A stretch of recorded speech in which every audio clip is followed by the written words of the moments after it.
Come on up, Priyanka. Priyanka is a vegan chef, best-selling cookbook author, and Food Network champion known for her inventive plant-based recipes and very stylish glasses, as you can see, and amazing shoes. Wow. These get deep. They're sneaks. They're sneakers with heels. Like, give them a little, yeah, wow, very nice. I'm not paid by them, so I can't promote them too much. But they're called sneaks. Just kidding. Very cute. All right, next we have Chris Morocco. Come on up. Chris is the test kitchen director at Appetit, renowned for his recipe development and video series that blend culinary expertise with personality. And finally, we have Jaeki Cho. Come on up, Jaeki. You may know him from Righteous Eats. He is a media entrepreneur, host of Righteous Eats, and Righteous Eats spotlights immigrant and BIPOC food culture across New York City. Great Instagram account. If you don't follow it, then definitely follow it. All right. I would like to sort of take us all back to the beginning and just talk about legacy media, because it seems we're sort of moving away from it in many directions in terms of how people are creating, like you were saying, Jaeki, the democratization of creating content, creating recipes. You can just go out and be your own documentary, videographer with your phone. We are shifting away from this traditional model of like you said, the knighting, from these institutions of people. But let's talk about those institutions. So Chris, I'd love to throw this question to you. Throughout your career, you've seen legacy food media reinvent itself several times over, I'm sure. I'd love to hear what has been, in your opinion, the biggest challenge for legacy food media publications in staying relevant without losing credibility. So large corporations like the one that this is off the record, right? Yeah, nobody off the record. Phone's off. Just we don't necessarily evolve quickly, right? But that's exactly the environment we're in right now, where you need to iterate and you need to move very fast to keep pace with changes in how you reach audiences. And I think the big issue for us and a lot of other brands is, people want to follow people. They don't necessarily want to follow brands, right? It's not to say that we don't have a part in the landscape, but for us, that word you use, Jaeki, distribution, right? We used to send out a print magazine. We still do, but we used to send out a print magazine and only a print magazine. And unless the post office totally messed things up, it was going to get to our audience, right? That was it. But the landscape of digital media means that there are so many different ways in which you are trying to reach different audiences with different content. And if in an ideal world, of course, we want people to come to bonappetit.com. We want people to come to the Epicurious app, but that's not necessarily reflective of consumer behavior right now. People don't want to leave social media platforms the way that they maybe once did. Your Instagram presence can't just be a calling card for your owned and operated, kind of channels, like your own website, et cetera.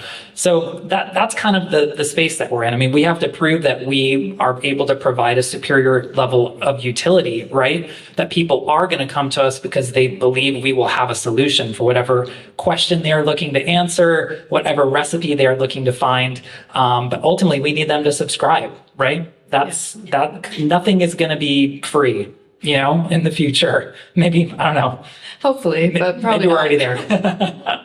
No, that's a really great point. I think I've, noticed so many of these legacy media publications sort of, saddle themselves next to or partner with individual creators or, the Samin Nosrats of the world, to reach that audience, to kind of dip into that pool. Whereas before it was those types of people would, work for those places, get established, and then go off on their own. It's totally jumbled, and it's totally kind of the order of it has really moved around, which is very interesting. So pivoting a little bit to authenticity and virality. And pivoting to video. I don't know if anyone remembers that, but joke for the media heads in the room. Social media platforms like TikTok and Instagram tend to reward fast-paced video food content, as we all know. Think those cheese pulls, quick cuts, and, food porn. Sorry for saying food porn. But food and cooking can be inherently slow, layered, and benefit from important cultural context, as we all know. I would love to hear, how this is for you, Jaeki. So listen up. Let's go. Yeah. How do you balance the pressure to create content that performs, air quotes, versus content that truly tells a story and reflects both your and the audience's values? Yeah, I think it's a very nuanced and complicated question to answer, but going back to the earlier point about there's a difference between democratization and diversity because, and this isn't bitterness, this is just math. That's a very fair assessment of addressable market. If I'm a tall white man with six-pack, eating pizza, tacos, sushi, and burgers, my channel will be, as part of my language, it's going to be out of here. You know what I mean? I'm probably going to get millions and millions and millions of views and engagement just because that's the addressable market, right? I mean, there's more Walmarts than Erewhon. That's just the reality of what it is. So, and again, our next talk. And nothing wrong with some of my colleagues in the food creator space that goes after the biggest croissants or the largest pizzas in the world. All kudos to them. They doing their thing, and I'm very happy for them. But me being a Korean American man with facial hair from Queens, eating Ecuadorian tripes in Jackson Heights. It's a specific type of market that I know I'm tapping into. You know what I mean? But that's authentic to me. And again, when I first started the channel, Righteous Eats, the mission was to showcase and highlight and champion mom and pop eateries, as well as eateries owned and operated by people that are underrepresented, that couldn't get access to PPP loans during the pandemic when Danny Myers was doing okay. No shots to Danny Myers and the Union Square Hospitality Group. So it's just, that was my mission from the beginning. So it kind of discredits the name of the channel called Righteous Eats, right? It's not for-profit plates, it's Righteous Eats. So I have to stay true and authentic to what I believe are the stories that need to be told. And I think the major shift that changed from digital food content from 5, 6, 7 years ago to now is that more and more consumers, and by consumers, I mean the audience, are much more interested in understanding the stories behind the food, not just the visual and the spectacle of the food. So again, kind of like how Walmart and Erewhon coexist along with H Mart and, Western beef in the mix. I think there's a lane for everybody.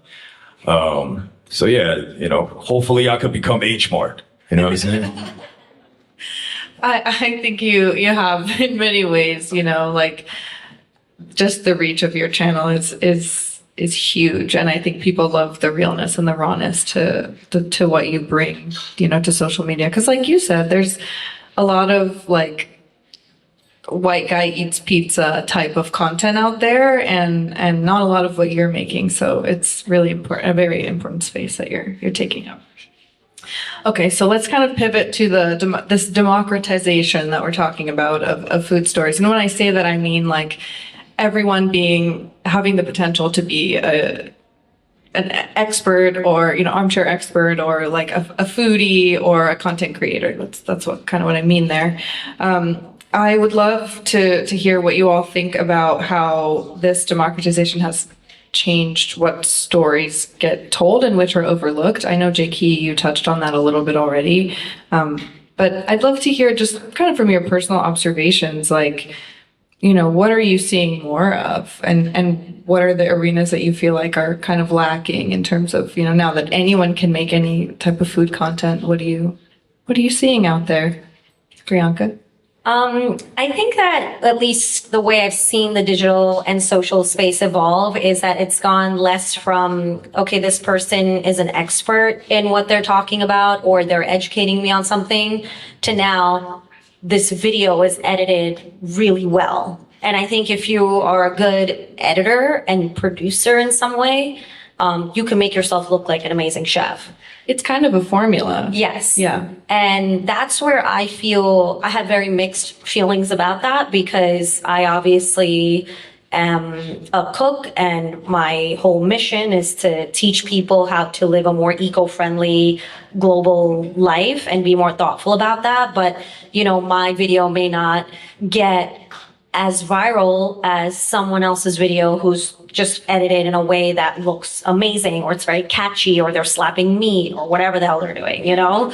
And I think that shift, I wish there was a little bit more thoughtfulness in what is being consumed and how it's being consumed, because I think both of them, maybe you said it, Chris, that like there's like what, 1 billion people on Instagram or more. Like everyone could be a creator, everyone could be famous, everyone could be a critic, but it's very easy to get like to get lost in that shuffle of people. And I think for creators and for people who are really trying to speak about something, and I hate this word, but authentically, and actually educate someone on, in my case, it's like I use my background a lot as an Indian person to share like, okay, this is what we used to do in India, or this is what I grew up seeing, or this is how you pickle watermelon rinds, or whatever it may be. Like, I think that story attached to it does resonate more with people, because then people understand where I'm coming from, that it's not just, oh, I'm doing baked feta pasta or whatever that trend was 5 years ago. I actually don't think I've ever made baked feta pasta. I actually hate trends because they're usually disgusting. That one was pretty good. I hate to give it to them, but it was pretty good. I didn't make it. It looked like congealed. I don't know. Like, It didn't. yeah. So I think that there's been a huge shift to like, I'm going to watch videos that are attention grabby and are edited well, versus like I'm watching this because I'm learning something. So there are some people that are sort of in that middle ground that care for content like that, Yeah. but not enough, in my opinion. And that's also probably a function of our attention spans decreasing because of the heavy use of phones and everything that's thrown in our face. So I think we as consumers probably just have to be more thoughtful about what we're doing and how we're doing it. And then we as creators and people on the other side of the industry just need to continue being persistent with what we're putting out there and staying true to kind of what Jaeki was saying, staying true to like what we care about and the stories that we're trying to tell. That's such a good point, like specifically about the stories we're trying to tell, because I think that is kind of the difference between like content for content's sake and content that has, for lack of a better term, like substance, yeah, and purpose, you know, like you're teaching someone something, or you're like, walk with me on this journey, or I'm telling you about my background, or, you know, whatever it is. Did either of you want to answer that question? Yeah, I totally agree with that as well. I just don't necessarily think it is the responsibility of the viewers, right? With Slop and Sora, VO3, all these new tools coming out, I think utility-driven content that could easily become replaced by AI is only going to proliferate. And my uneducated guess is that within 24 months, we're going to become okay with that. And by okay, I don't necessarily mean that we're okay with AI necessarily, like completely taking over the content distribution verticals. And what I mean by that is kind of like the whole idea of a fast food burger was a crazy idea when it first got introduced maybe 60 years ago, and now has become a norm. I think short form AI generated content, we're just going to embrace it as eye candy, kind of like how, you know, cigarettes are bad for you, but people still smoke it, you know? And it's unfortunate, but I am also very bullish on the fact that because AI generated quotation mark, and I know there are some young people here, but fake shit, And since we're going to just accept that, there is going to be more of a yearning for that real shit. And it's economics. It's always supply and demand. When there's going to be a lot of demand for the real shit, and there's only 4 people here who are content creators that do real good food content, our money's going to go up. Because we're going to start charging a premium for that. And I do think that is going to happen with creators that have access to IRL events and film festivals where people do want to have like panels like this, these conferences. I think, so I'm very bullish and hopeful about this yearning for real interactions. But the unfortunate reality of the fact that we live in a capitalistic society is that there are going to be people that understand how to utilize that and make a lot of money from it. So, Well said. yeah. Yeah, as you were talking, I was thinking, I just need to enjoy things in the moment now, because like you said, in a year, 2 years, even 6 months, it's just going to get worse in terms of the AI slop of it all, especially in our field. It's getting really tough to determine what's real and what's not. But to your point, Jaeki, it makes me as a viewer want to align myself more with the people that I know are real, have done the work, have been here for years and years, making the same types of content. So yeah, bleak but true. Okay, let's kind of pivot to the creator economy, which we were kind of touching on. As we know, many food creators are now essentially small businesses. They have to, ideate, produce, direct, star, edit, do restaurant pop-ups, sponsorships, and financially, creatively, and emotionally, I would love to hear from you, Priyanka, how maintaining balance looks, for you in the day-to-day, for someone who is doing all of that. I hope you have a team, but maybe you don't have a team. You don't have a team. Okay, tell us, what does that look like in today's day and age? Well, fun fact about me, if some of you may not know here, but I used to work in tech for nearly 13 years on the data science and product side, so completely unrelated to what I do. And I was building Chef Priyanka on the side. So I, back in the day, I'm aging myself, but I would go to open casting calls for Food Network and was constantly getting rejected. And then I was like, no, I need to be on here because you got too many boring ass people on here. You need some spicy brown girls. So kept going, kept auditioning, finally got on. And then I became a Food Network champion. And then that sort of helped build the credibility, my credibility in this industry. The reason why I bring that up is because I managed both of my careers side by side for over 10 years. So my ability to do crazy amounts of work and crazy hours is high. And that probably makes me very crazy as a person. So, but I think also for me and having been born and raised in New York, if I can do it, I'm gonna do it, right? If I can earn both of those incomes, and why not? I've been raised to be do the most that you can, right? Especially as an independent, contributor to my life and paying my own mortgage and all that stuff. So I'm very used to working crazy amounts of hours and just doing lots of different things. And then I was laid off by Elon in 2022. I was at Twitter and I was so weirded out with the amount of free time that I had. And I was like, oh my God, what do I do? I felt depressed a little bit because I didn't have a crazy schedule. And that actually allowed me to continue building Chef Priyanka much more aggressively. And I've worked with some managers and some teams. It's funny that you asked me if I have a team right now. I do not. Which sounds also crazy, but I'm giving you this background because that's why I'm okay handling my entire business myself. I know how to review my contracts. I know I'm my best negotiator. I'm my best advocate. I have a lawyer.